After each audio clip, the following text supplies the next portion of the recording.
بسم اللہ الرحمن الرحیم۔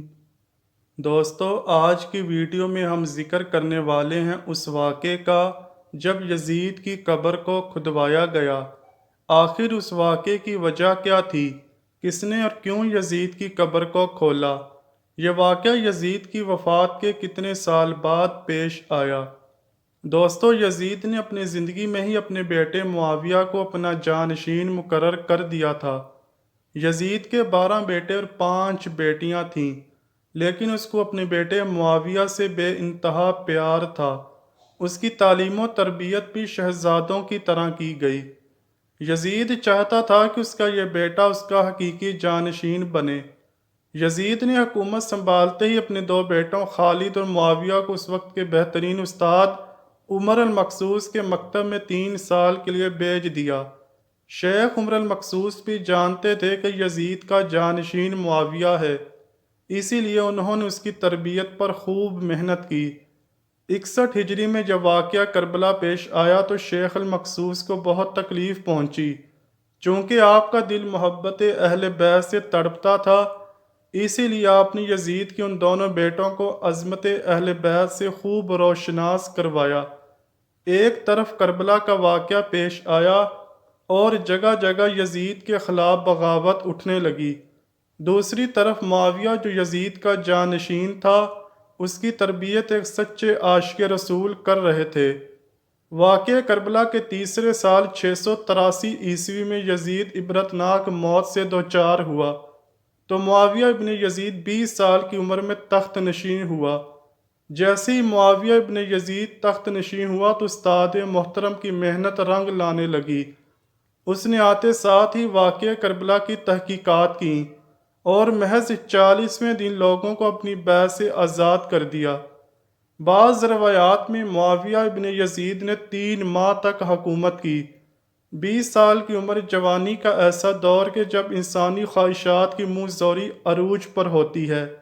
یزید کا جانشین ہونا اور پوری اسلامی مملکت پر حکمرانی کرنا اپنی تمام جائز و ناجائز خواہشات کو پورا کرنے کے لیے بہترین موقع تھا، لیکن معاویہ بن یزید نے تخت پر بیٹھتے ہی واقعہ کربلا کی تحقیقات کیں اور حالات کا بہت باریک بینی سے جائزہ لیا۔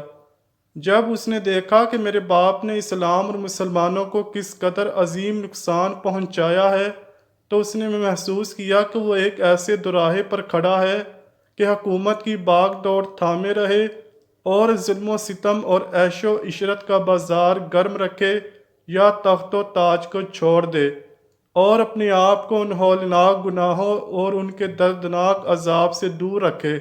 بالآخر اس نے فیصلہ کر ہی لیا۔ اس کا فیصلہ ان سچی تعلیمات اور اس ایمان کے طفیل ہی ممکن ہوا جو اس کے رگ و روپ میں شامل ہو چکا تھا۔ اس نے ایک عزم راسخ کے ساتھ حکومت کے عہدیداروں اور عوام کو مسجد میں جمع کیا اور پھر خود منبر پر جا بیٹھا۔ اس نے اپنی تقریر میں سب سے پہلے خدا کی حمد اور اس کے بعد رسول اللہ صلی اللہ علیہ وآلہ وسلم پر درود بھیجا اور پھر یوں کہنے لگا، میرے باپ یزید کو جب حکومت ملی تو وہ اپنے اعمال اور بد کرداری کی وجہ سے ہرگز اس کا اہل نہیں تھا، لیکن وہ بھی اس پر قابض رہا اور اس کا نفس اسے بدترین کاموں کی ترغیب دیتا رہا۔ وہ اپنے برے کاموں پر بھی فخر کرتا تھا اور اس نے خدا کی بتائی ہوئی حدود سے تجاوز کیا۔ رسول اللہ صلی اللہ علیہ وآلہ وسلم کی اولاد پر اس نے بدترین مظالم ڈھائے، لیکن اس کی حکومت کی مدت بہت ہی تھوڑی تھی اور بہت جلد اس کی شرمناک زندگی کا خاتمہ ہو گیا اور آج وہ اپنے اعمال کے حساب کتاب میں الجھا ہوا ہوگا۔ جب معاویہ بن یزید کی بات یہاں تک پہنچی تو اس کا گلا رک گیا اور کافی دیر تک وہ بلند آواز میں روتا رہا۔ اس کے بعد وہ دوبارہ لوگوں سے ہم کلام ہوا اور اس نے کہا کہ اے لوگوں، میں تمہارے گناہوں کا بوجھ اپنے کندھوں پر نہیں اٹھا سکتا، نہ تمہاری دوستی کا طوق اپنے گلے میں ڈالوں گا۔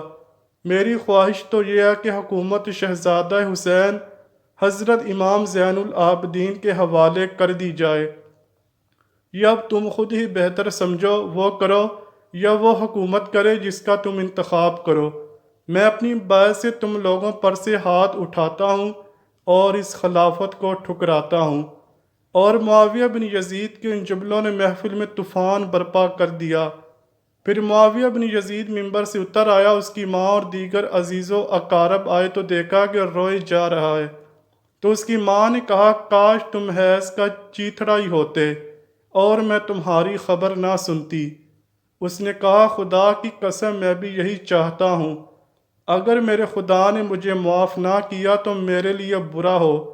اس کے بعد بنو امیہ نے اموی شہزادے مروان بن حکم کے ہاتھ پر بیعت کر لی اور اسے تخت پر بٹھا دیا۔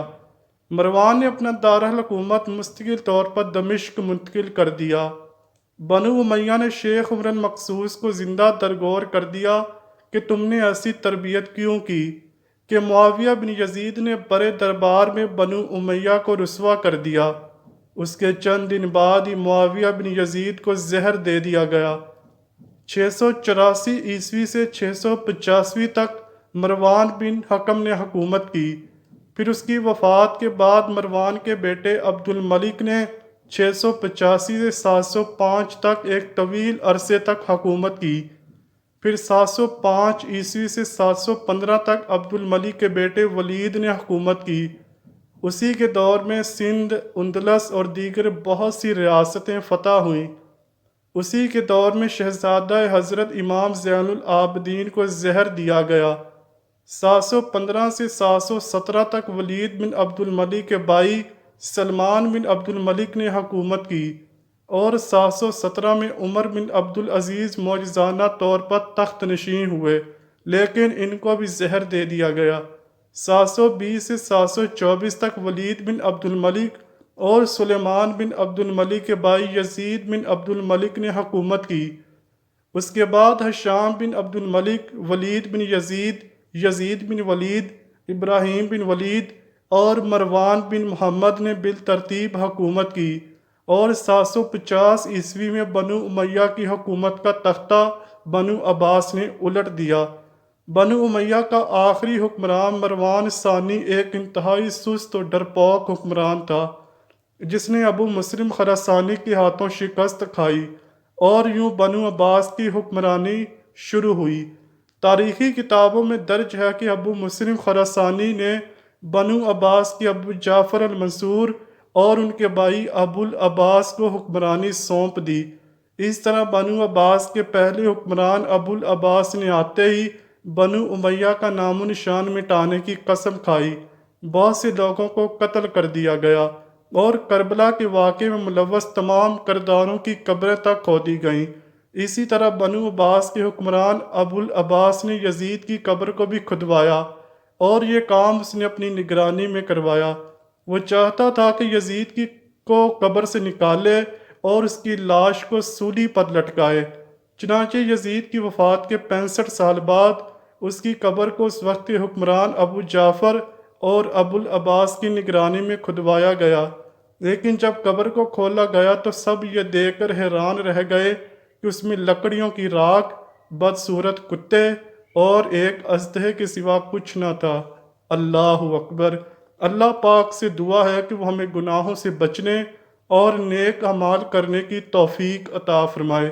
ہم نبی پاک صلی اللہ علیہ وآلہ وسلم اور ان کی آل پاک سے سچی محبت کریں، اور اے اللہ پاک ہمارا حشر بروز قیامت ہمارے پیارے نبی حضرت محمد صلی اللہ علیہ وآلہ وسلم اور ان کی آل پاک کے ساتھ کرنا، ہمیں تا حیات بغض اہل بیت سے پاک رکھنا۔ اے اللہ پاک ہماری دعا قبول فرما لے۔ کمنٹ سیکشن میں آمین ضرور لکھیے گا۔ امید کرتا ہوں کہ آپ کو ویڈیو پسند آئی ہوگی۔